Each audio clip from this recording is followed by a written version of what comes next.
안녕하세요. 오늘도 서연살롱을 찾아주셔서 감사합니다. 저는 40대 후반의 여성이에요. 어릴 적 엄마가 돌아가신 후 아버지가 재혼하시면서 외할머니에게 맡겨졌어요. 원래 외할머니를 잘 따랐던 저는 낯선 새엄마와 사는 것보다 외할머니와 사는 게 훨씬 낫다고 생각했죠. 그래서 아버지와 떨어져 있어도 많이 외롭거나 하지 않았어요. 아버지하고 큰 정 없이 살았기 때문에 더 그랬던 것 같아요. 저는 외할머니의 보호 아래서 행복하게 자랐어요. 외할머니는 증조 외할머니가 하시던 국밥집을 그대로 물려받아서 장사를 하셨는데 워낙 국물 맛이 좋다고 소문이 나서 단골들이 제법 많았어요. 그런 외할머니의 영향으로 요리에 관심이 많았고 고등학교 때 진로를 요리사로 정하게 됐어요. 외할머니는 제가 요리사가 되는 걸 반대하지 않았지만 대학은 나와야 된다고 하셨어요. 뭘 하든 요즘 세상은 대학 졸업장이 있어야 되는 거야. 너 대학 보낼 돈은 있으니까 등록금 걱정은 하지 말고. 할머니, 요리사는 일찍 시작해서 밑에서부터 배워야 되잖아. 근데 대학 가서 공부하면 언제 그걸 다 배워? 넌 취직 생각은 안 하는 거야. 제대로 된 데 취직하려면 대학 졸업장이 필요한 거야. 전문대에는 조리과도 있다는데 거기 가면 되잖아. 외할머니의 설득에 저는 전문대 호텔 조리학과에 들어가게 됐어요. 그러면서 새벽에는 외할머니 식당 일을 돕고 낮에는 아르바이트를 하며 학교를 다니는 생활을 시작했죠. 몸은 피곤했지만 좋아하는 일을 하다 보니 힘든 줄도 모르겠더라고요. 저는 한식 조리사 자격증과 양식 조리사 자격증을 따고 학교도 졸업하며 취직을 했어요. 당시에는 잘 없던 건강식 스타일의 한식 레스토랑이었어요. 고급 레스토랑이라서 잘 사는 손님들이 많았죠. 저는 거기서 부주방장이 될 때까지 일을 했어요. 그러다가 남편을 만나게 됐어요. 남편은 변호사였는데 동료 변호사들과 자주 오곤 했어요. 솔직히 제가 먼저 남편한테 끌려서 서비스도 더 주고 일부러 나가서 인사도 했었죠. 남편은 깔끔한 인상에 양복이 잘 어울렸어요. 그런 제 마음을 알고 남편도 제게 다가왔고 얼마 안 가서 사귀게 됐어요. 외할머니한테는 사귀고 6개월쯤 지나서야 말씀드렸어요. 그랬더니 외할머니는 네가 직업 좋은 남자를 만나서 좋긴 한데 변호사면 집안이나 학교를 따질 것 같아서 걱정도 되는구나. 할머니, 우리 아직 결혼 얘기할 정도는 아니야. 걱정하지 마. 그리고 그런 거 따지면 나를 만나겠어? 라고 말은 했지만 저도 은근히 불안했어요. 그 사람이 저와 만나는 걸 좋아하는 것 같긴 한데 결혼에 대해 어떤 내색도 하지 않았거든요. 저는 결혼하고 싶은 마음이 있었기 때문에 그 사람 마음이 궁금했어요. 어느 날 저는 결심을 하고 남자에게 물어봤어요. 성욱 씨, 혹시 나랑 결혼할 생각 있어? 우리 만난 지 6개월이 넘었는데 아무것도 안 정하기엔 좀 그렇잖아. 물론 6개월이 짧다면 짧을 수도 있지만 나한테는 안 그래. 앞으로도 계속 이대로 지낼 거면 난 좀 생각을 해봐야 될 것 같아. 라고 하자 남자는 당황해서 사실 내가 더 생각을 정리한 다음에 말하려고 했는데 현주 네가 먼저 그렇게 얘기하니 나도 결정을 해야겠네. 내일 다시 만나서 얘기하자. 라는데 가슴이 덜컹 내려앉더군요. 제가 괜히 섣불리 결혼 얘기를 꺼내서 이대로 헤어지게 되면 어쩌나 그런 마음이 들었거든요. 그렇게 밤새 잠도 못 자고 하루 종일 불안해하며 약속 시간만 기다렸죠. 그러나 제 걱정과 달리 남자는 제게 반지를 건네더군요. 이런 건 제대로 형식을 갖춰서 해야 되잖아. 현주야, 나랑 결혼하자. 라는데 저는 너무 좋아서 어쩔 줄을 몰랐어요. 외할머니는 인사하러 온 그 사람을 따뜻하게 맞아주셨어요. 이렇게 누추한 데까지 찾아와줘서 고마워요. 우리 현주 마음 아프지 않게 하는 거랑 고생만 시키지 말아요. 걱정 마세요, 할머니. 잘 살겠습니다. 저는 그 말이 참 든든해서 좋았어요. 하지만 외할머니는 남자가 간 다음에 걱정을 하셨죠. 사람이 좀 차가운 것 같은데 정말 괜찮겠어? 아니야, 보기엔 저래도 안 그래. 괜찮아. 그렇다면 다행이지만 사람은 마음이 따뜻해야 되는데 하긴 만나는 네가 더 잘 알겠지 라며 저를 믿어주셨어요.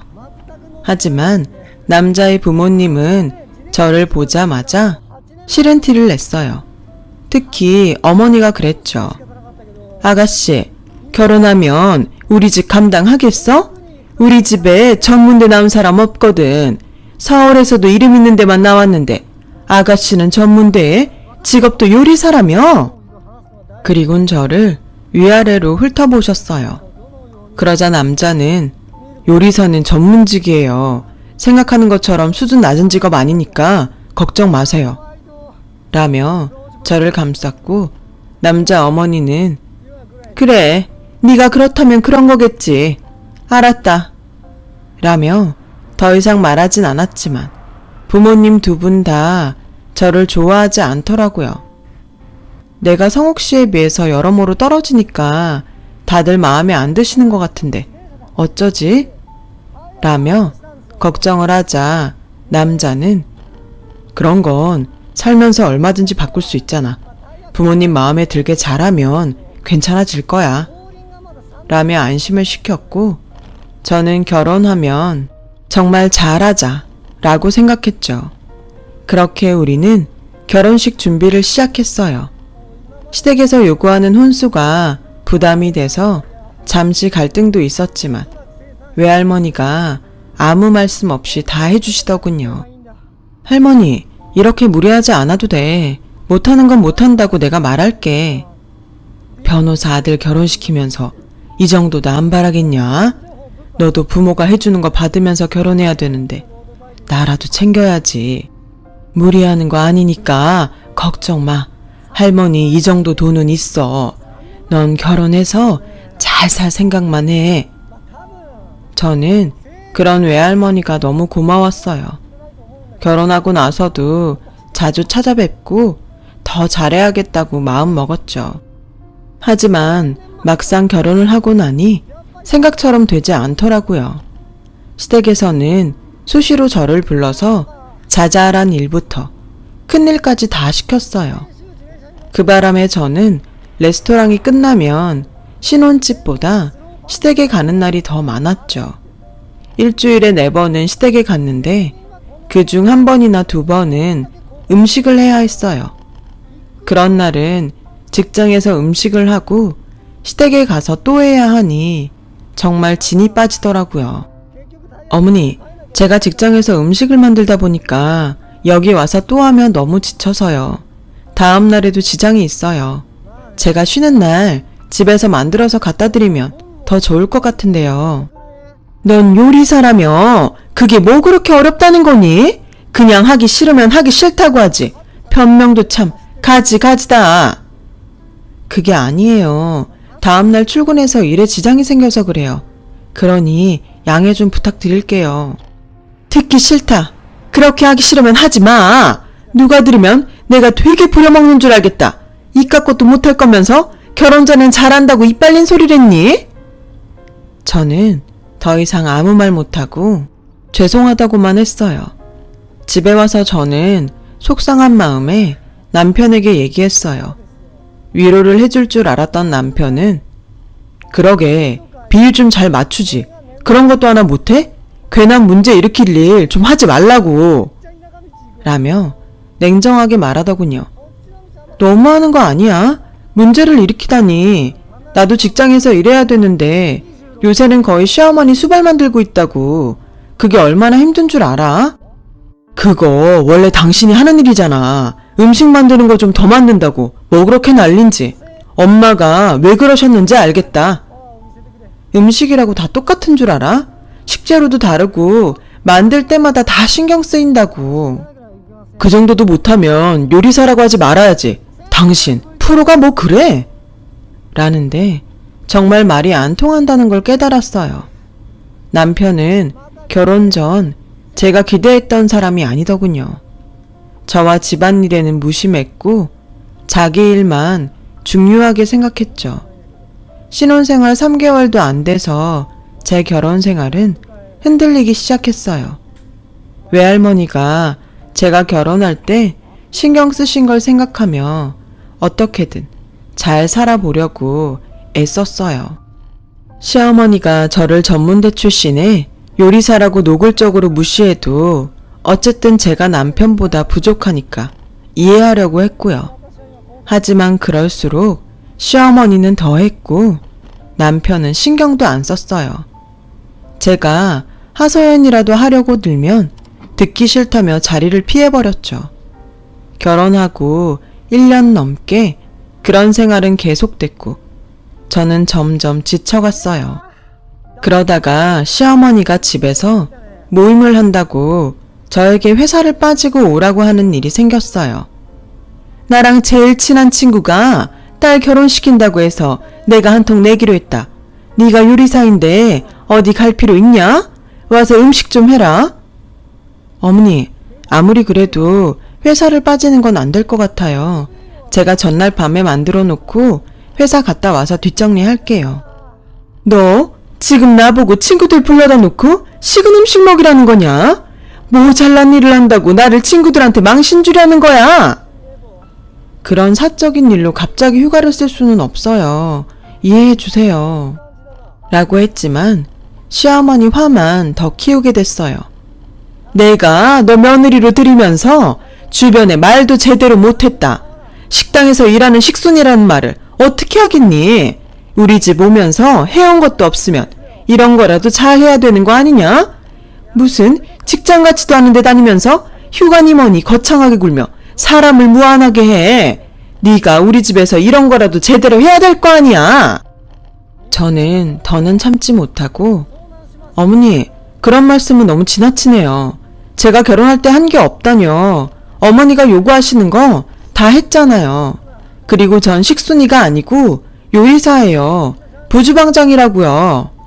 라고 하자 시어머니는 아주 꼴값을 떠내. 그래, 너 잘났다. 이제 보니 너무 잘난 며느리라서 내가 모시고 살아야겠구나. 라며 문을 탕 닫고 방으로 들어가 버렸어요. 밤늦게 집에 온 남편은 저를 보자마자 당신 좀 잘할 수 없어? 그것밖에 안 돼? 라며 성질부터 냈어요. 시어머니가 남편한테 전화해서 저하고 있었던 일을 다 얘기했더라고요. 내가 뭘 더 해야 되는데, 그리고 식순이니 직장 같지도 않다느니 그런 말 하는 것까지 내가 참아야 돼? 왜 당신네 식구들은 나를 조금도 인정하지 않으면서 나한테만 잘하라고 하는 건데?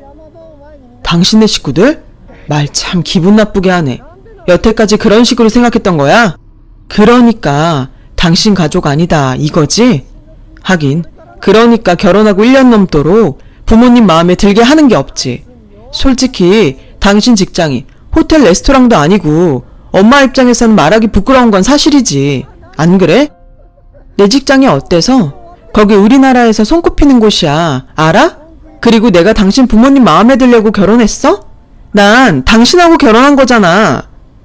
라고 하자 남편은 저를 한심하다는 듯 보며 내가 당신이랑 결혼하기로 결정한 건 나 신경 안 쓰게 집안일도 잘하고 우리 집에도 잘할 것 같아서였어.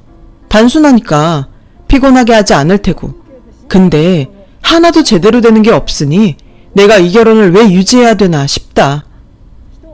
저는 너무 충격을 받아서 아무 말도 할 수 없었어요.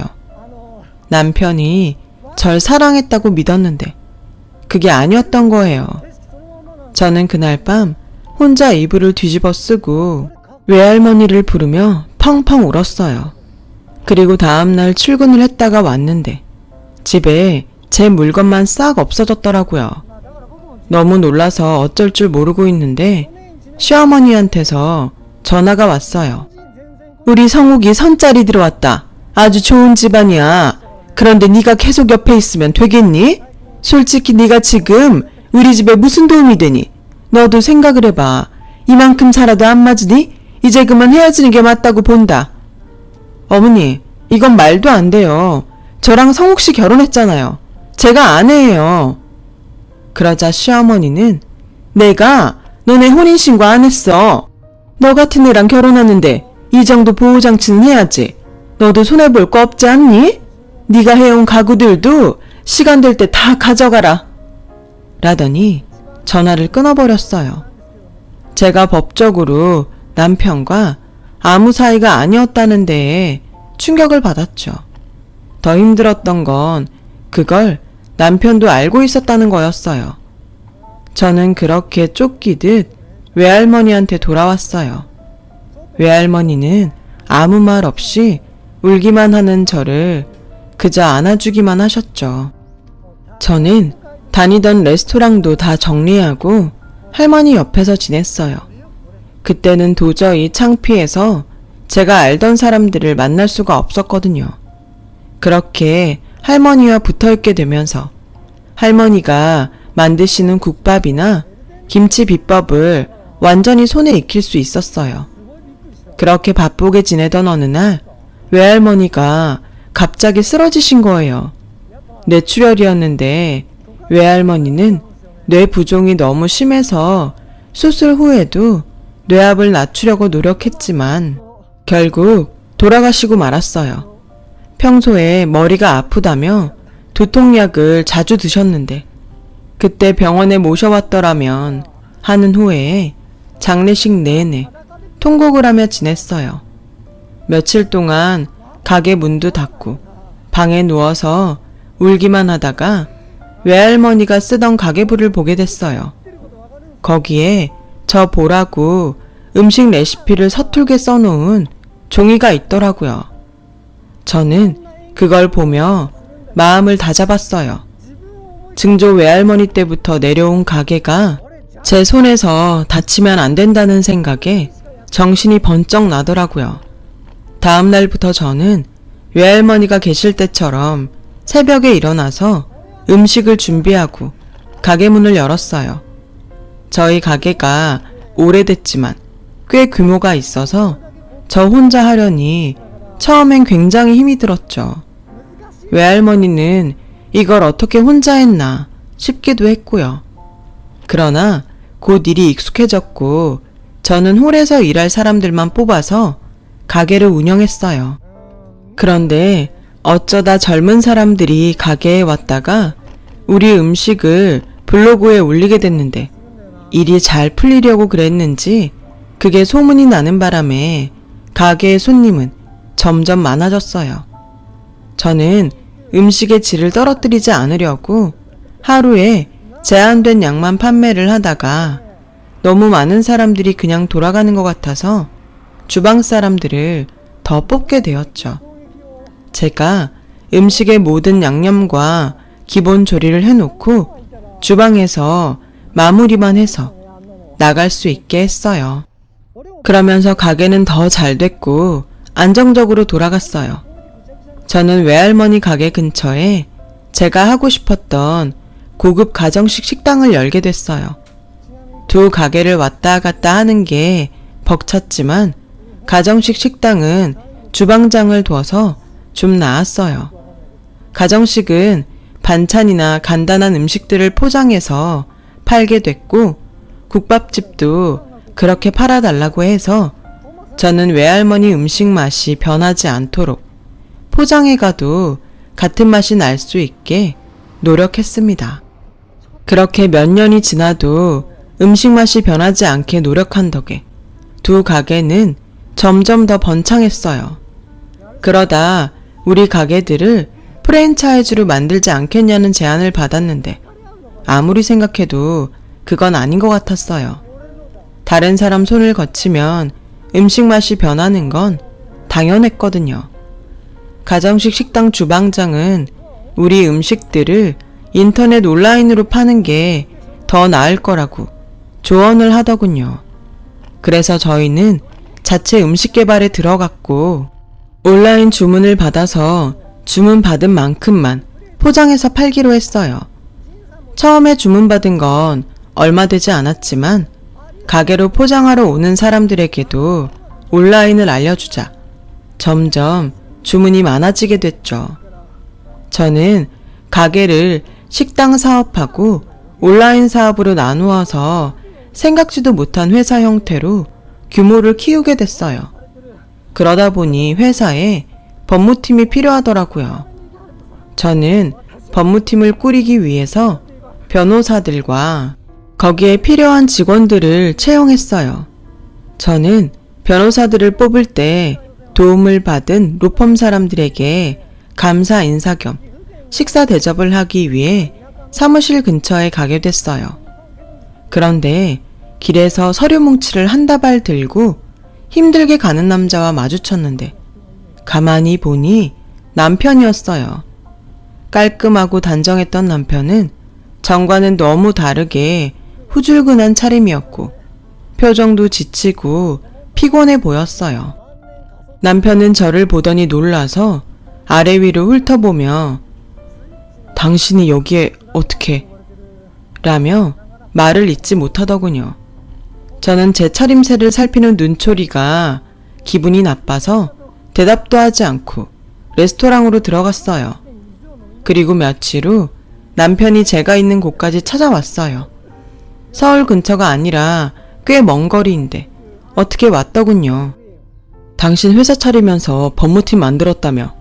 그런 일이 있으면 나한테 연락을 했어야지. 어떻게 꾸린 거야? 내가 좀 봐줄까? 저는 정말 너무 어이가 없었죠. 그쪽이 상관한 일 아닌데요. 바쁘니까 이만 가주세요. 라고 하자 남편은 다급하게 전에 일은 그만 잊자. 우리가 그땐 사정이 있었잖아. 이제부터라도 다시 잘해보자고. 뭘 잘해봐? 댁 어머니한테 비위 잘 맞추고 시키는 대로 하는 거? 정말 뻔뻔하고 가증스럽네. 라고 면전에다 내뱉고 더는 상대하지 않았어요. 제가 좀 알아보니 남편이 친구 변호사와 동업을 해서 로펌을 열었는데 그때 맡은 형사사건에서 증인이나 수사기관에 돈을 건네려다가 적발됐고 그걸 그 친구가 남편한테 다 뒤집어 씌워서 변호사 자격증이 박탈됐다는 거였어요. 지금은 아는 사람 사무실에서 일반 직원으로 일을 하는데 그날 저하고 우연히 마주쳤던 거죠. 자기 처지가 그렇게 됐는데도 여전히 변호사인 척하며 자기가 봐주겠다니 정말 자존심 하나는 대단하다는 생각이 들더군요. 그리고 얼마 후 저는 전화 한 통을 받았어요. 서울의 유명한 갈비집이었는데 설거지하는 할머니가 자기가 접시를 다 깨트려 놓고 저와 잘 안다며 오히려 호통을 쳤다는 거였어요. 무슨 영문인지 몰라서 일단 서울로 갔죠. 그랬더니 앞치마를 두른 꾀지제한 할머니가 뛰쳐나와서 제 손을 덥석 잡는데 시어머니였어요. 왜 이렇게 늦었어? 기다리다가 눈 빠지는 줄 알았다. 저 사람들한테 내가 어떤 사람인지 얘기 좀 해주라. 아주 사람이 이러고 있다고 우습게 여기는구나. 저는 냉정하게 손을 빼고 식당 사람들한테 무슨 일인지 물어봤어요. 시어머니가 여기서 일한 지 일주일째인데 너무 말도 안 듣고 고집이 세다는 거예요. 게다가 오늘은 접시를 다 깨뜨려서 뭐라고 했더니 자기는 잘못 없다면서 계속 제 이름만 부르며 데려오라고 했다는 거였어요. 저는 그 자리에서 전 시어머니와 아무 상관없다고 딱 잘라 말했어요. 그러자 내가 왜 너하고 상관이 없어? 시어머니는 부모도 아니니? 너 우리 성옥이하고 같이 살았으면서 이럴 거야? 라며 당당하게 나오길래 그만 좀 해요. 혹시 치매세요? 대깁에서 그딴 말이 나와요? 나한테 어떻게 했는지 잊었어요? 당신이 사람입니까? 철판을 깔아도 유분수지? 라고 소리치자 사람들이 술렁거리기 시작했어요. 너는 그게 언제적 일인데 아직도 꽁하고 있니? 예전 일은 다 잊고 앞으로 잘 살면 되지. 안 그래? 진짜 답이 없는 사람이네. 내가 당신 아들하고 1년밖에 안 살았고 그것도 벌써 거의 10년은 돼가는데 이제 와서 왜 이래요? 대개 아들 나 나간 다음에 선본다더니 그건 잘 안 됐나 보죠? 우리 할머니가 피땀 흘려 번 돈으로 해오라는 혼수 다 해가고 전세로 얻어준 집 그 안에 가구 다 채워놨더니 나보고 나가라면서 그 가구도 다 가져가라고 했잖아요. 당신이 얼마나 악랄하게 굴었는지는 생각도 안 하고 뭐가 어째요? 여기요. 이 할머니 계속 말도 안 되는 소리 하면 경찰 부르세요. 전 모르니까요. 라고 하자 시어머니가 다시 제 손을 잡더군요. 당장 이 손 놔요. 여기서 더 망신당하고 싶어요? 그제야 시어머니는 주변에서 자기를 쳐다보며 수근거리는 걸 깨닫고 제 손을 슬그머니 놓았어요. 그때 남편은 제가 나간 후 몇 차례 선을 보고 의사와 결혼을 했다고 해요. 하지만 남편의 변호사 자격증이 취소되자 바로 짐을 싸서 집을 나갔다고 하더군요. 저는 이것도 다 하늘에서 외할머니가 갚아줬다는 생각이 들었어요. 결혼해서 1년 좀 넘게 살았지만 너무 고생도 많이 하고 수모도 많이 당했거든요.